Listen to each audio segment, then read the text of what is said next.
Alright, so what's up YouTube family, and welcome back to another video. Now before I get this video started, I just want to say, if you haven't got my notification bell on, make sure you turn that on. It should be somewhere on your screen. It's a tiny little bell, normally next to the subscribe button. This way you can keep up to date with all my videos when I upload them. You can be the first person to see them. Give it a like and also drop a comment, so make sure you do that. Anyway, let's get this video started. It's a revolution.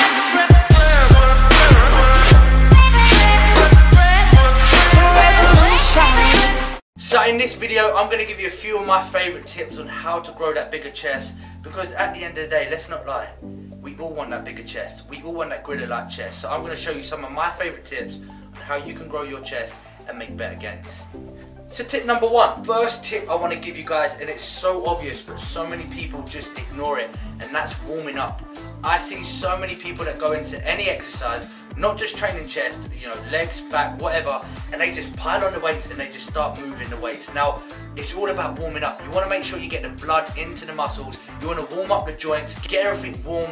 That way you're going to prevent injuries, you're not going to snap nothing, and you're actually going to lift heavier weights in a correct form. So when it comes down to training chest, what I like to do before I start actually getting onto the bench is I like to warm up my shoulders by doing some side lateral raises, and maybe sometimes, I don't know what they call them, but this movement with the dumbbell. That way I'm just getting blood into my shoulders and I'm not going to snap nothing when it actually comes down to doing heavy lifts on the bench press. So once I've done that, I feel like I'm warmed up, I then start warming up again now on the bench. Instead of just putting on 2-3 plates and then start lifting, I like to warm up first with just the bar, then maybe 10 plate either side, 15 plate. This way I'm actually getting more blood into the muscle, I'm completely warmed up, I've got blood everywhere. This way I know that I'm not going to snap nothing and I can go through my workout 100% risk-free of injuries, and I can lift heavy weights with correct form. So the first tip I want to give you guys is make sure you warm up. Don't just go into any training session and just start piling on the weights and just trying to lift these weights, you know, these heavy crazy weights without warming nothing up. It just don't make sense. Warm up before you do anything. Tip 2. Now the second tip I want to give you guys is stick to your compounds. Everybody I see doing all this accessory works when they're training chest, and they get on the cables and they're doing sets of like 4 to 5 and they're doing 15 to 20 reps. And the same with the pec deck, you see people just doing 4 to 5 sets and they're doing 15 to 20 reps, maybe even 30 reps, and they're just trying to pump and try and get all this blood into the muscle and think that's going to grow. That's not necessarily going to grow your chest. You want to make sure you stick to your compound movements. The compound movements is the mass builder of all exercises. Your bench press, your deadlifts, your squats, these are your compound movements. Make sure you stick to them, because this is what's going to add the mass to whatever it is you're trying to grow. So when it comes down to chest, make sure you keep in your compound movements, which will be the bench press. You can chuck in accessories afterwards just to kind of keep the pump and get the blood into the muscle, but make sure you keep to your compound movements first before you do anything else.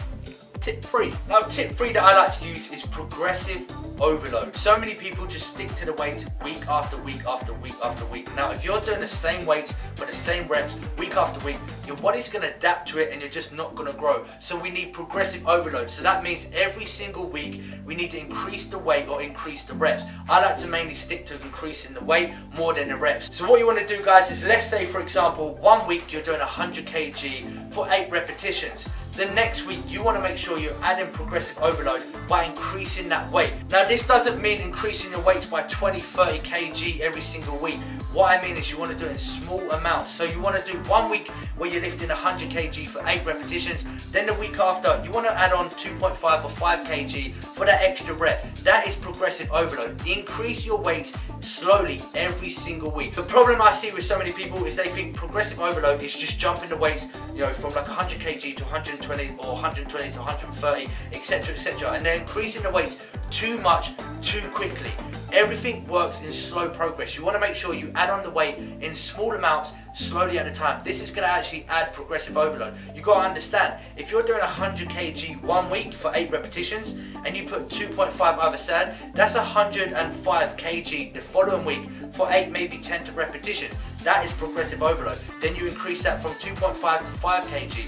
5 kg to 10 kg, so on and so on. That is progressive overload. So many people will go from 100 kg to 120 kg, try and do one repetition, can't do it, go back to 100 kg, and then they're just going to be repeating the cycle over and over and over and over again, and you're just not going to have progressive overload. So when I mean progressive overload, you want to do it in small amounts.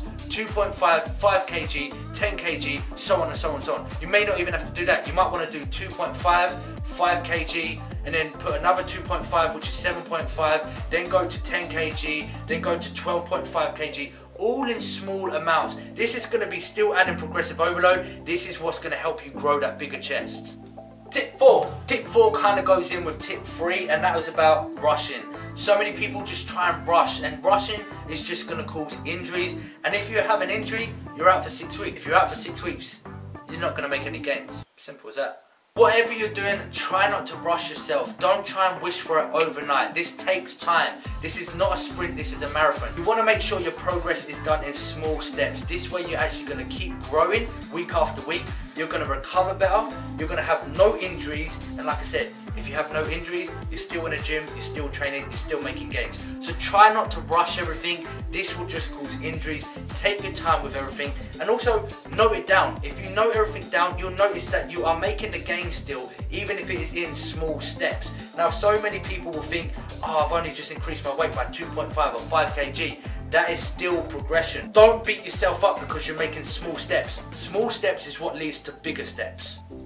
Tip 5. Now this is my last tip for you guys, and I think it's a really beneficial tip to help you out on making better improvements, and that is recording yourself. The problem with nowadays is so many people are judgmental and always have opinion on other people, especially those people that are taking their cameras, their tripods, their selfie sticks, all these sort of things into the gym with them, and they think they're just trying to upload a great Instagram post. Now, I think using film is a great way to help you progress. It's because if you film yourself, you can watch over it. You can analyze what you're doing. You can analyze what you're doing right, and you can analyze what you're doing wrong, and that's where you can make improvements, tweak things up, and then correct yourself. So stop trying to just film yourself for that great Instagram post and all those likes.